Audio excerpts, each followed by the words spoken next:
Hello friends, Koustov Choudhury. Welcome you all to our today's session about how to configure DHCP server in Windows Server 2012 R2. So in this session, we are going to learn how to install DHCP role on a server, how to create DHCP scope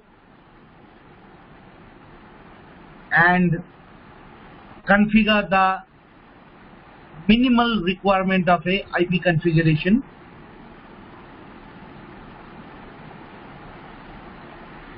So now guys, in this video we will only show the practical steps. Let's go ahead and take a look on this machine. This is the Windows Server 2012 R2 edition, standard edition, and now we are going to install server role of DHCP server. So to install, go to manage option on the server manager, click on the add role and feature option, click on the next button. Under role based and feature based installation, click on next. Select the server you want to use, click on next, and here you can get the DHCP server role. This is the server role, so you have to install it. So once you install, it will automatically pick up some features which is required. The feature will be get on remote server administration tool, and the feature is known as DHCP server tool. Click on that feature. It will include the required feature as well. So as you can see here,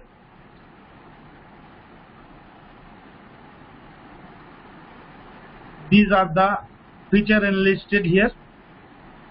Okay, and the auto select feature can be found. If this is not done there, you can find it here as well. DHCP server tool.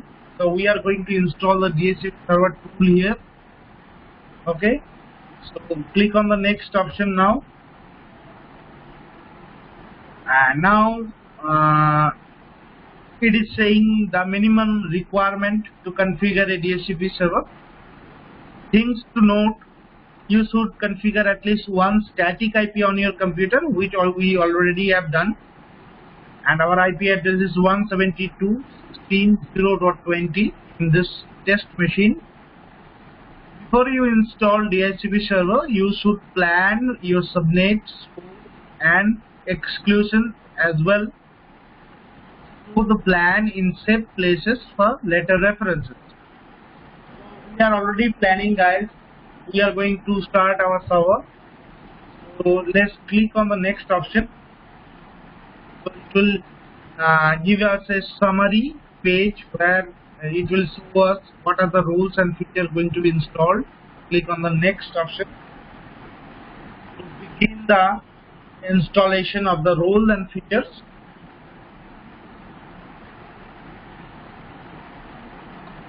So let me shut down this machine before, because we have already configured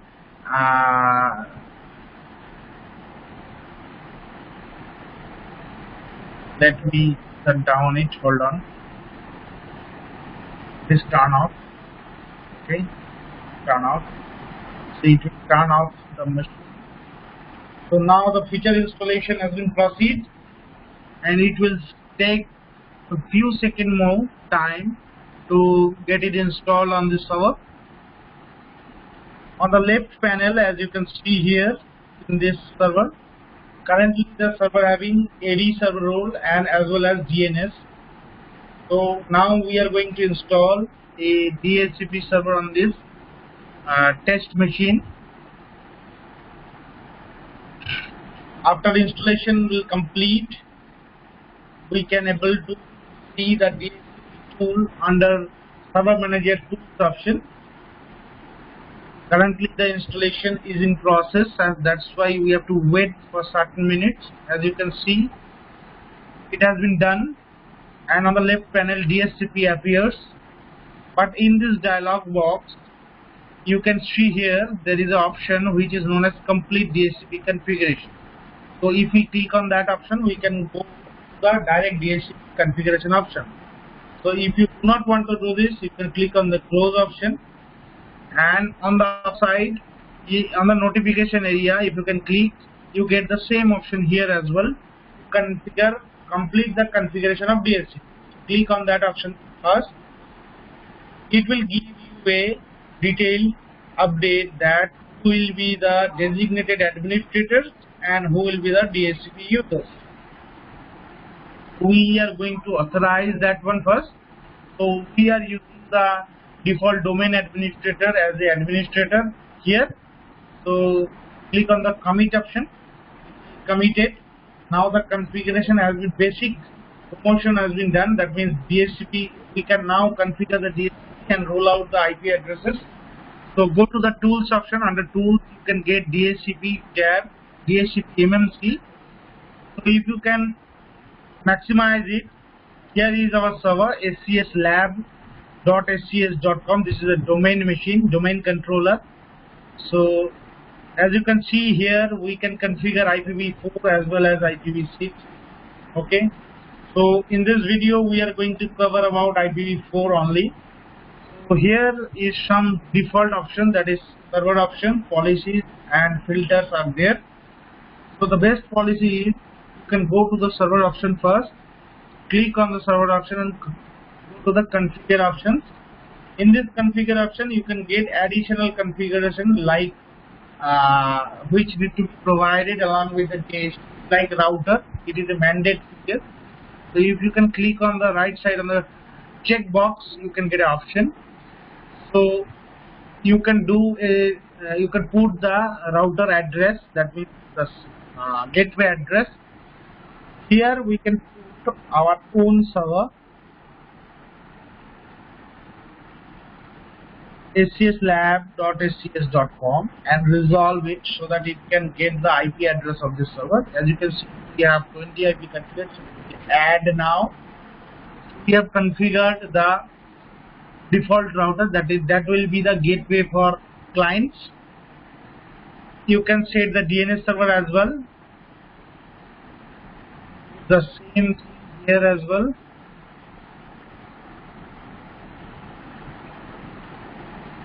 Sorry guys, scslab.scs.com, and resolve it and add it.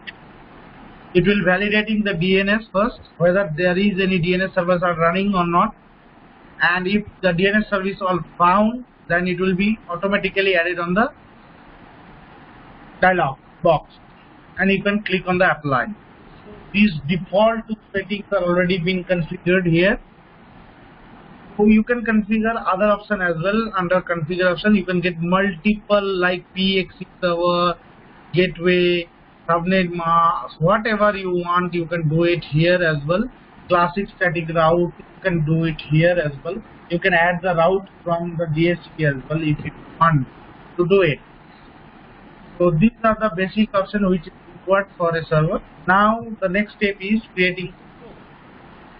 To distribute the IP addresses, you always require a DHCP scope here. Okay guys, so configure the DHCP scope, right click on the IPv4 and click on the new scope option. Go to the next option now. You have to put a name of the scope, demo scope. So I'm going to give a name of demo. Click on the next. It will ask for your start IP address. 172.16.0.25 will be the start address. 172.16.20.30 will be the stop address. That means we have 5 IPs in our pool. So the default subnet mask will be 255, 255, 0 and 0. So if you want, you can change it. So now click on the next option. If you want to exclude some IP addresses, you can put it here, but in this case we are not going to. The default lease period of DHCP scope. That means if the IP can be provided to a client, how much time it will reserve the IP address for this particular client.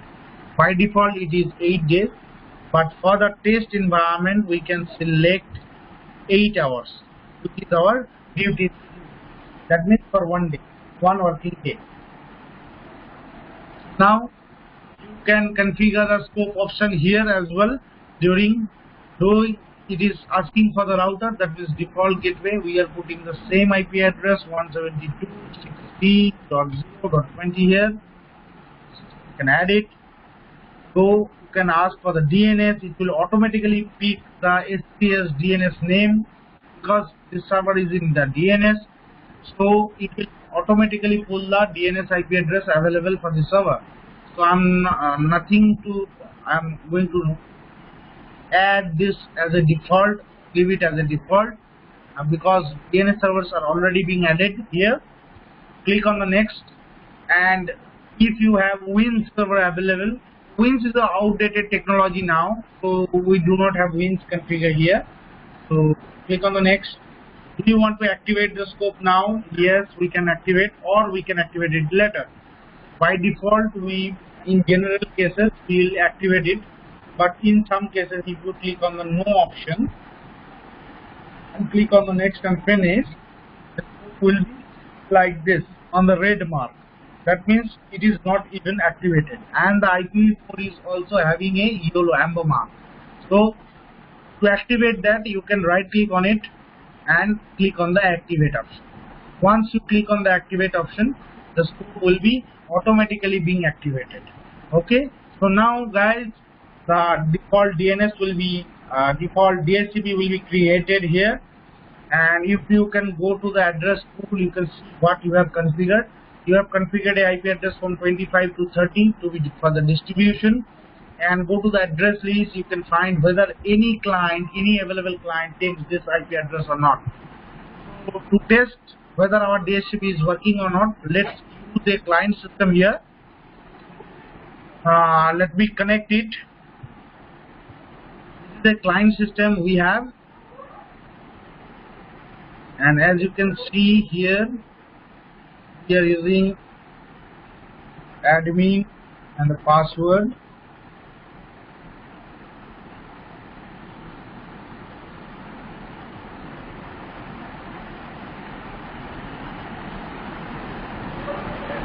Let it be login.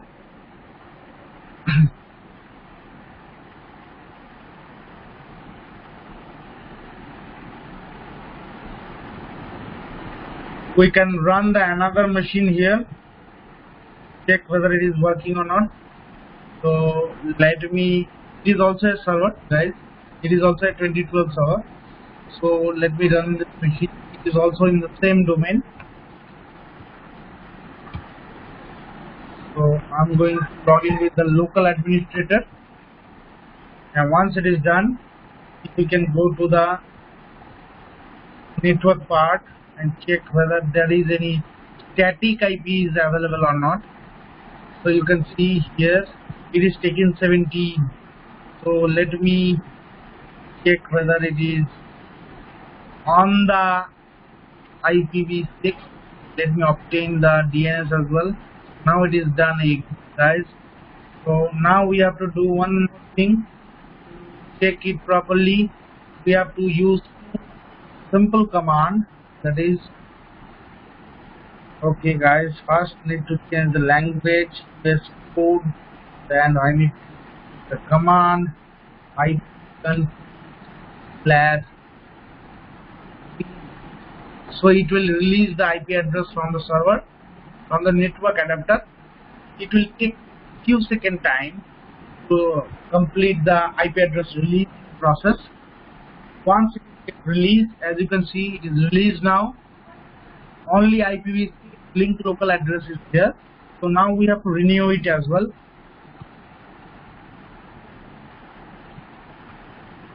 So let's renew it. So after click on the renew option, it will again query for the DHCP server available in the network, and if any DHCP found on this server, it will pick the IP addresses from the DHCP. As you can see, the 25 address has been picked and the gateway is 20.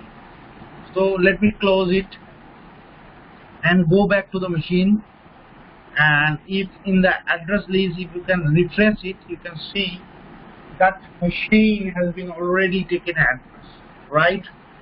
So guys, this is the basic part how you can create your first DHCP server on your environment.